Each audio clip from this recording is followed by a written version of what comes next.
La voilà donc la grande espérance de l'Algérie du football, sa jeunesse.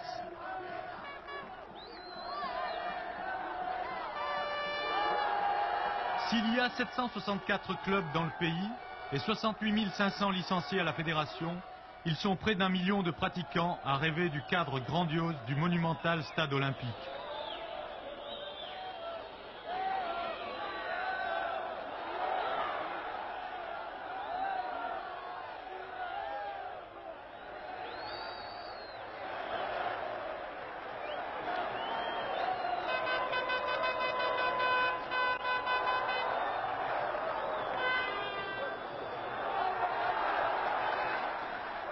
Tous ceux qui font leur gamme sur tous les terrains vagues du pays et qui s'identifient aux vedettes nationales, les Belloumi, Madjer, Fergani ou Guendouzi. Tous les héros de la qualification qui ont gagné leur billet pour l'Espagne après avoir terrassé tour à tour la Sierra Leone, le Soudan, le Niger et le Nigeria. L'Algérie au sommet du football africain, ça c'est la réalité d'aujourd'hui. Mais c'est là, sur le macadam de la rue, dans les cours des grands ensembles, que l'Algérie de demain forge les armes de ses victoires à venir. Pour être digne des infrastructures sportives dont elle a eu vite fait de se doter. Rabah Madjer, l'attaquant international du MRA du Sendé, a fait ses premières armes dans la rue.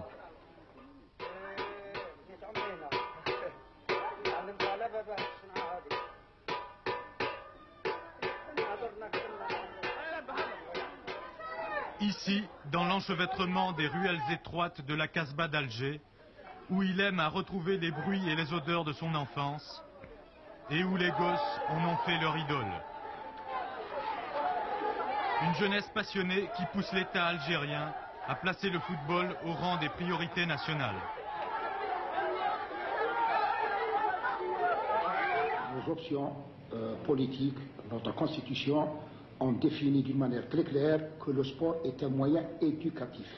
C'est dans ce sens que nous utilisons le football, qui est le sport le plus populaire en Algérie, comme moyen éducatif qui nous permettra de prendre en charge les millions de jeunes que nous avons actuellement. L'équipe nationale a valeur de symbole. Elle mise sur quelques éléments de grande valeur, comme Rabah Madjer, technicien habile,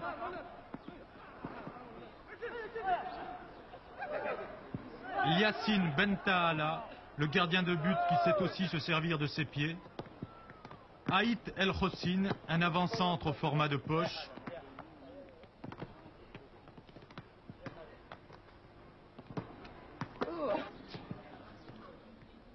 ou l'athlétique défenseur Mahmoud Guendouzi. Mais c'est surtout Rabah Madjer, 24 ans, un attaquant de race, qui est la grande fierté d'Alger la Blanche. Et le symbole de la réussite née il y a 4 ans d'une réforme qui a placé tous les clubs de football sous la tutelle des entreprises d'État. Le statut du joueur que nous appelons joueur de performance, athlète de performance, est un statut qui permet à cet athlète d'abord une insertion professionnelle permanente. Le joueur est pris en charge par l'entreprise économique qui subventionne ou qui a pris en charge l'association sportive. Il a un travail régulier, une formation professionnelle qui lui permet de gravir différents échelons et surtout de pouvoir continuer à travailler normalement dans cette entreprise après sa vie sportive. Ainsi, Abdelkader Khor, le stoppeur de l'équipe nationale, s'est vu offrir à 29 ans un poste de maîtreur dans l'entreprise de construction qui gère les intérêts de son club, la DNC.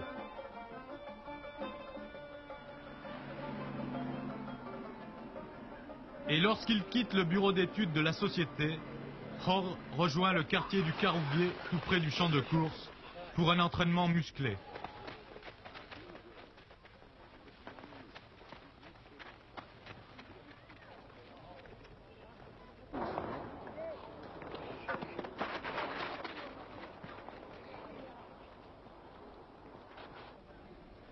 C'est Waliken Mokran, l'ancien professionnel de Nîmes et de Montpellier, qui dirige l'entraînement de cette équipe avec une fermeté qui n'est pas sans rappeler celle de Kader Firoud, dont il fut l'élève. On donnera ce qu'on peut donner.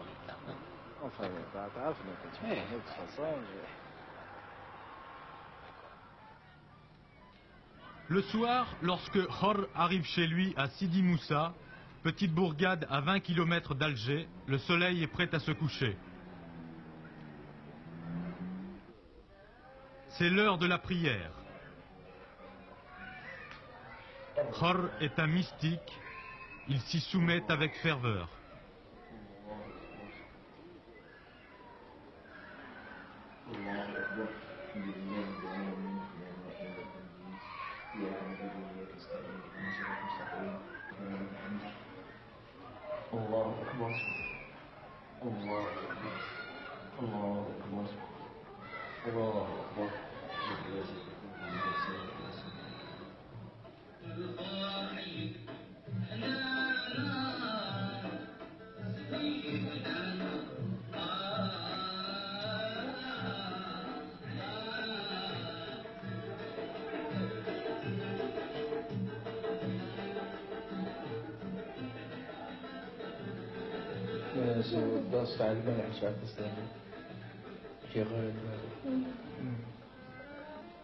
Abdelkader, vous êtes en concurrence avec Kourichi pour le poste de stopper dans l'équipe nationale.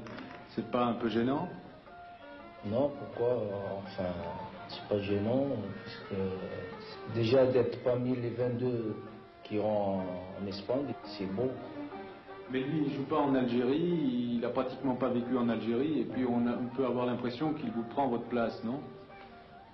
Enfin, il me prend ma place, enfin, c'est pas le mot, mais c'est-à-dire lui, il a plus d'expérience que moi, surtout dans des rencontres aussi importantes. Intégration ou pas des professionnels, la question mérite d'être posée.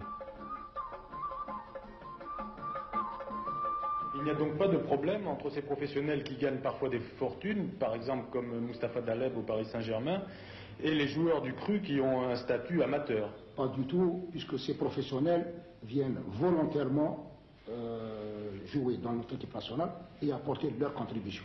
C'est leur rapport et ça n'est un secret pour personne, ils ne demandent en contrepartie absolument rien. Même nos joueurs du cru ont senti la nécessité de se faire renforcer. Il y a eu osmose complète et on a eu beaucoup d'expérience et ça ne pose aucun problème. Il faut aller jusqu'à Tizi Ouzou, en plein cœur de la Kabylie, pour dénicher le capitaine de la sélection algérienne. Nous sommes loin ici de l'agitation algéroise.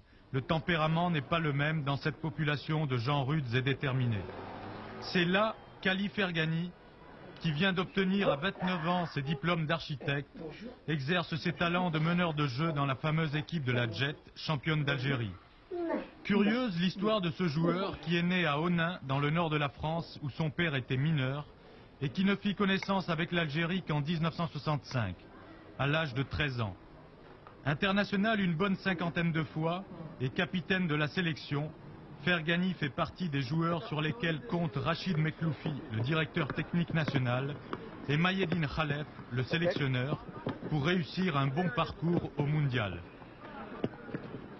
L'Algérie ira représenter, disons, dignement et avec, disons, le maximum de représentativité l'Afrique. L'Algérie représentera l'Afrique, elle essaiera de faire, de jouer sans complexe, elle ira disputer ses chances. Un match n'est jamais joué d'avance et tout peut se passer dans un match. Le football n'est pas une science exacte. L'essentiel c'est d'y croire et pourquoi pas de prétendre à de bons résultats.